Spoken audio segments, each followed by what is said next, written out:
पुढची बातमी आहे ती मनोज जरांगे यांच्या शांतता रॅली संदर्भातली। मनोज जरांगेंनी सगळे सोयऱ्यांच्या आरक्षणावरून सरकारला दिलेलं अल्टिमेटम आज संपतंय। जरांगेंच्या अल्टिमेटमवर सरकार आज काय निर्णय घेत आहे आणि जरांगे काय भूमिका घेत आहेत याकडे अवघ्या महाराष्ट्राचं लक्ष लागलंय। आज कुठलाच निर्णय झाला नाही तर मनोज जरांगे मराठ्यांची बैठक बोलावणार आहेत। या बैठकीतून मोठा निर्णय घेण्यात येणार असल्याचा इशारा मनोज जरांगे पाटील यांनी सरकारला दिलाय। शिवाय विधानसभेला मराठा समाज ताकदीने उतरेल असंही जरांगे पाटील यांनी स्पष्ट केलं होतं। त्यामुळे आज काय निर्णय होतो हे पाहावं लागेल।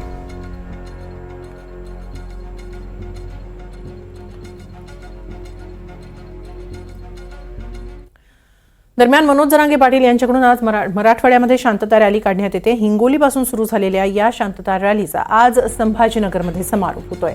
संभाजीनगरच्या सिडको चौक ते क्रांती चौक अशी ही रॅली निघणार आहे।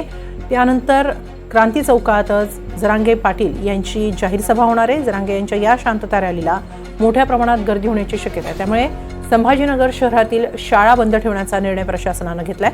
तर मनोज जरांगे यांनी सरकारला दिलेलं अल्टिमेटम आज संपणार आहे। त्यामुळे आजच्या सभेतून जरांगे कोणती भूमिका मांडणार आहेत हे पाहणं महत्त्वाचं ठरेल।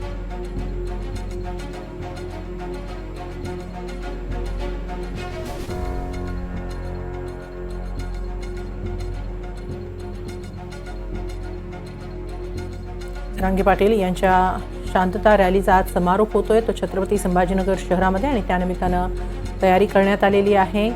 हिंगोलीपासून ही रॅली सुरू झाली होती आणि आता संभाजीनगरमध्ये याचा समारोप होतो आहे आणि आज सरकारला दिलेला अल्टिमेटमही संपतो आहे। दरम्यान आमचे प्रतिनिधी प्रांजल कुलकर्णी आणि मोहसिन शेख सध्या रॅलीच्या ठिकाणी उपस्थित आहेत। त्यांच्याकडून या रॅलीबाबत अधिक माहिती जाणून घेऊया। प्रांजल कडून आधी माहिती घेऊया। प्रांजल, कशी तयारी सुरू आहे या रॅलीची? आपण जर बघितलं तर 6 तारखेला हिंगोलीतून या मराठवाडा शांतता रॅलीला जरांगे यांच्या शांतता रॅलीला सुरुवात झालेली होती। खरं तर विविध शहरांमध्ये मोठा प्रतिसाद त्यांच्या रॅलीला आपल्याला दिसून आलेला आहे। आज देखील संभाजीनगरमध्ये सिडको चौक ते क्रांती चौक अशी ही भव्य रॅली ही निघणार आहे आणि यामध्ये लाखोंच्या संख्येने खरं तर मराठा बांधव सहभागी होतील असं सांगितलं जात आहे। आपण मागे जर बघितलं तर मी आता क्रांती चौक परिसरामध्ये आहेत जिथे त्यांचं समारोप होणार आहे। भव्य असा मंच जो आहे तो इथे उभारण्यात आलेला आहे आणि आज या सर्व पार्श्वभूमीवरती मोठी गर्दी होईल। या सर्व पार्श्वभूमीवरती शाळा देखील बंद ठेवण्यात आलेल्या आहेत। यासोबतच ठिकठिकाणी शहरामध्ये जे मार्ग हे जोडले जातो विविध मार्ग तिथे देखील खाण्याचे असं किंवा इतर सर्व सोयी ज्या आहेत त्या उपलब्ध करून देण्यात आल्या आहेत। नक्की ही शांतता रॅली आज नक्की कशी असणार हे आपण जाणून घेऊयात। आपल्यासोबत छत्रपती संभाजीनगरचे आपले प्रतिनिधी आहेत मोहसिन, काय एकूण सर्व तयारी आहेत आणि आज खरं तर अल्टिमेटम हा संपतो आहे, काय वाटतं पुढची भूमिका आज जरांगे जाहीर करणार आहे काय? प्रांजल, नक्कीच हातचा जो मोर्चा आहे तो 2-3 गोष्टींसाठी महत्त्वाचा आहे। पहिली गोष्ट 6 तारखेपासून जो शांतता रॅली निघाली तर सरकारला मनोज जरांगे यांनी 13 तारखेपर्यंत अल्टिमेट दिला होता आणि तो आज संपतो। त्यामुळे आजच्या सभेच्या भाषणात मोठी घोषणा होऊ शकते, ती विधानसभा निवडणूक लढवायची की नाही किंवा सरकारविरोधात काय भूमिका घ्यायची याबाबत घोषणा होऊ शकते।